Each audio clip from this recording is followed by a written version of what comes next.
Ang pelikulang ito ay rated PG. Ito ay nangangailangan ng patnubay at gabay ng magulang para sa mga batang 13 years old at pababa.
Oh anak, masyado atang malalim yung iniisip mo ha. Nanay, iniisip ko kasing pumunta ng Maynila para matupad ang mga pangarap ko. Bakit naman anak, hindi ka ba masaya dito? Hindi ka ba masayang magkasama tayong dalawa? Nanay, masaya po kung kasama kayo at masaya po ang buhay ko dito. Pero hindi po ito ang pangarap na buhay ko, nanay. Hindi po ang pagsasaka at pag-aalaga ng hayop ang pangarap ko. Gusto ko pong mag-aral sa Maynila. At paano ka naman mag-aaral sa Maynila anak? Alam mo namang wala tayong pera. Wag po kayong mag-alala, nanay. Gagawa po ako ng paraan. Magwo-working student po ako. Kung ang pag-aaral sa Maynila talaga ang pangarap mo anak, susuportahan kita.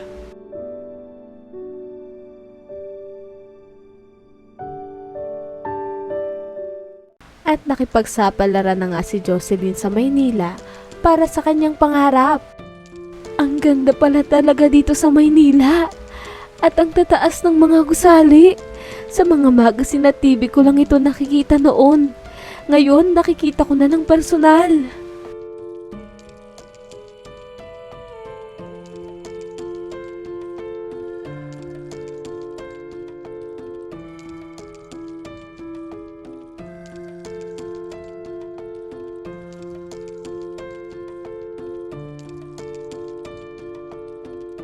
O iha, kailangan ko na ng 3 months advance at 3 months deposit. At doon ang pwesto mo ha, sa taas ng kama, kasi naka-reserve na yan sa baba. At bilin-bilin ko, ayoko ng makalat, ayoko ng maingay, at kung gagamit ng kusina, magpapaalam muna sa akin, maliwanag ba? Maliwanag po. O siya, sige iha, pwede ka nang magpahinga, alam kong napagod ka sa biyahe.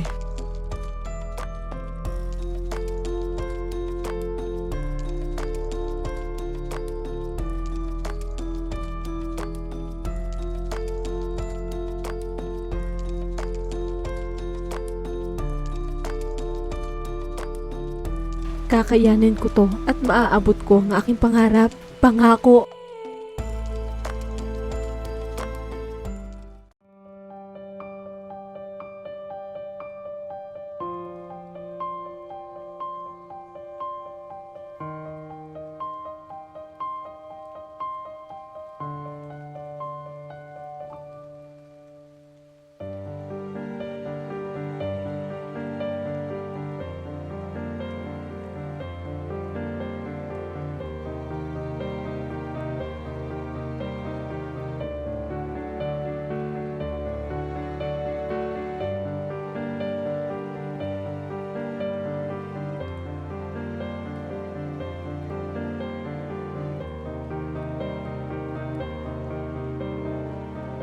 Uy, ikaw yung roommate ko, 'di ba?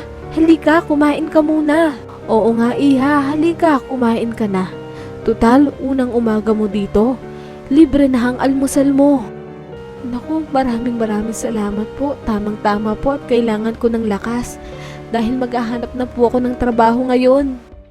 Naku, tamang-tama. Hiring kami. Ipapasok kita sa trabaho ko. Halika, sumabay ka na sa akin mamaya. Pero kumain muna tayo, ha?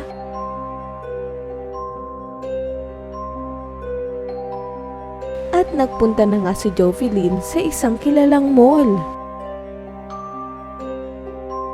Wow, ang ganda-ganda. Ngayon lang ako nakakita ng mall. Dito ka ba nagtatrabaho? Oo, dito ako nagtatrabaho. Kaya tara na, pumasok na tayo. Baka malate pa ako.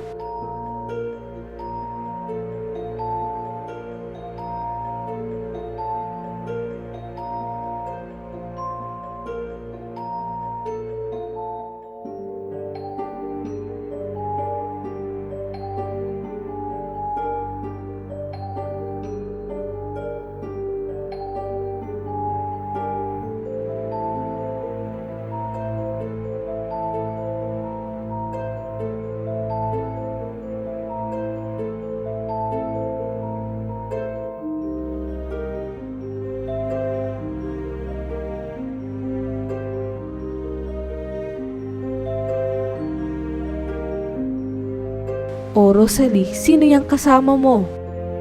Ah, boss, di ba hiring tayo ngayon at kailangan natin ng tao dito?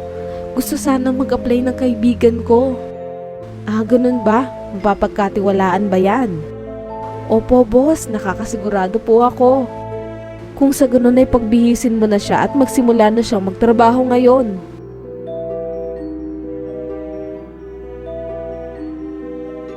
At nagsimula na nga magtrabaho si Jovelyn. Rosalie, maraming salamat sa natulong mo sa akin, ha. Walang anuman yun. Sino pa bang magtutulungan dito kundi tayo?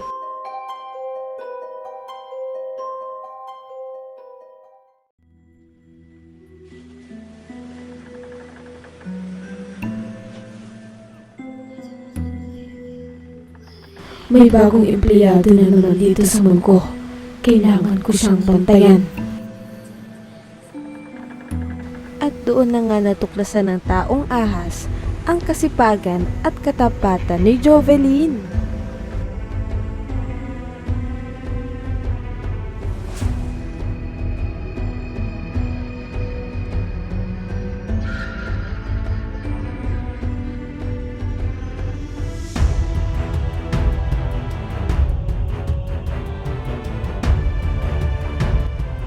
Ma'am, teka lang po, naiwan niyo po yung sukli niyo.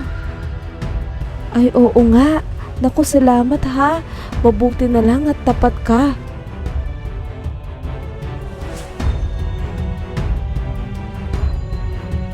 Mabuti naman at nagkaroon na ng empleyado masipag at tapat dito. Ngunit hindi pa rin ako kampante. Kailangan ko pa siyang obserbahan. At dahil doon ay nakita rin ng taong ahas ang pagiging mabait nito sa kanyang kaibigan.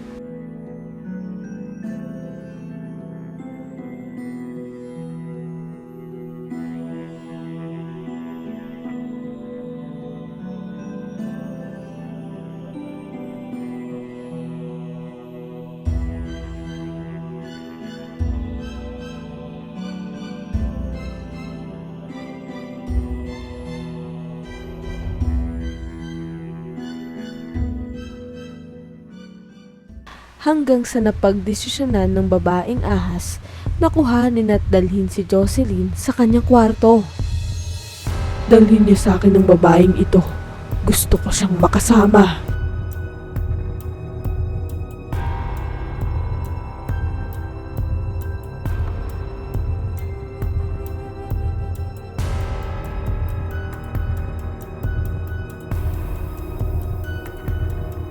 O Jocelyn, mag-o-overtime ka ngayon ha?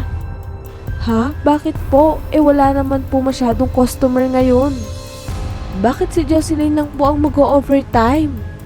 Oo nga po ma'am, bakit wala po akong kasama? Wala na akong magagawa Jocelyn. Basta mag-o-overtime ka ngayon ha? Sige na, aalis na kami.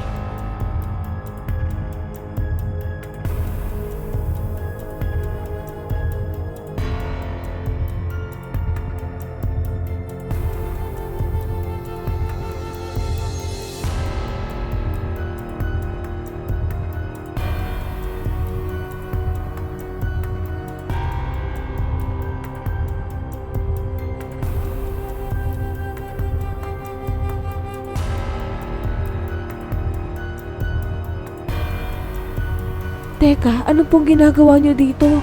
At bakit po nawala ng kuryente?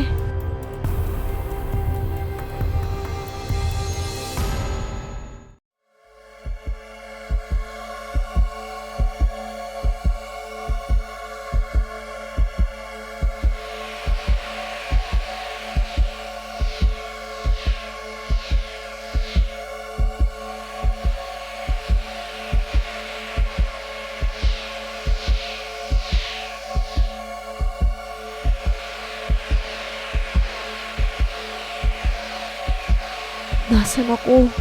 Saan nila ako dinala?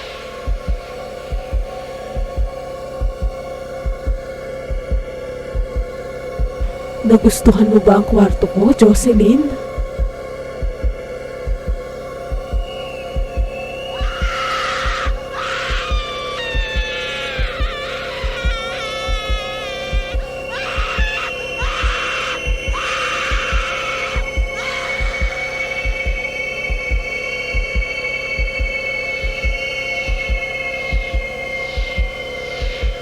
Anong nilalang ka? Pakiusap, huwag mo akong sasaktan. Bakit ka natatakot sa akin? Pangit ba ako? Pakiusap, palayain mo ako. Huwag mo akong sasaktan, huwag kang lalapit sa akin. Gusto ko lang naman ng kaibigan, Jocelyn. Mag-isa lang ako dito at wala akong makausap. Mahirap daw maging kaibigan ko. Umapayag na akong maging kaibigan mo. Pero huwag mo akong sasaktan, pakiusap.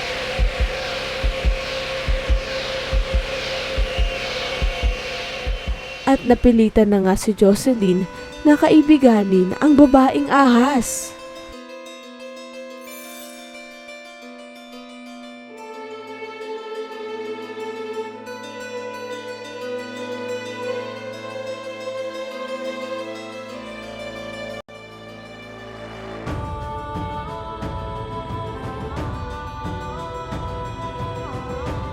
Hanggang isang pangyayari ang matutuklasan ni Jocelyn.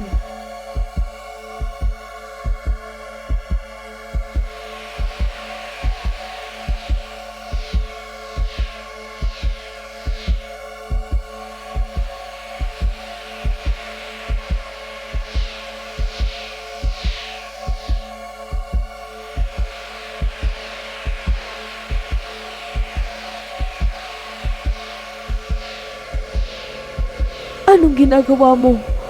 Kumakain ka ng tao?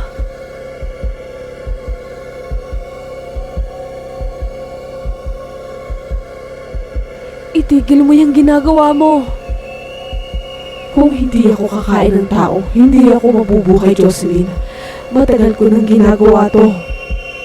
Ibig sabihin, marami ka nang nabiktimang tao? Oo, marami na akong nabiktimang tao, Jocelyn. At lahat ng mga binibiktima ko ay masasamang tao.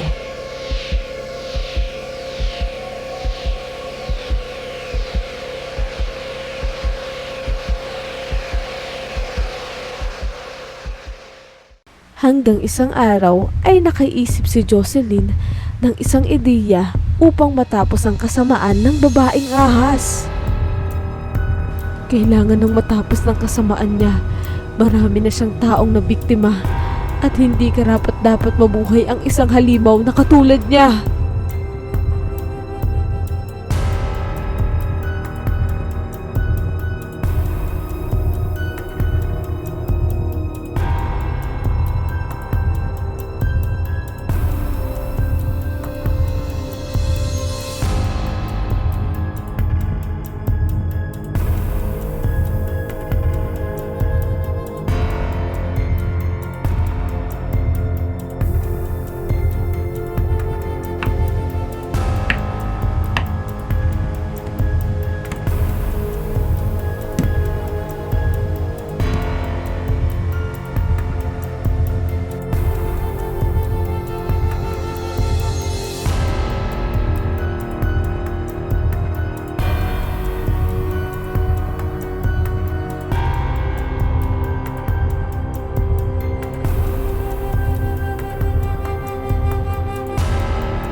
Traitor ka, Jocelyn. Akala ko magkakaroon ako ng kaibigan. Pero katulad ka lang din nilang masasama, kaya karapat dapat ka lang din kainin.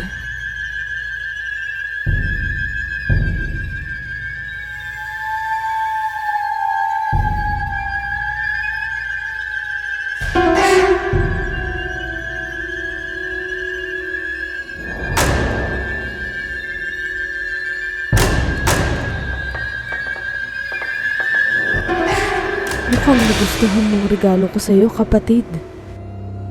Maraming salamat sa regalo mo. Dahil sa'yo, hindi ako magugutom. Maaasahan ka talaga, kapatid ko.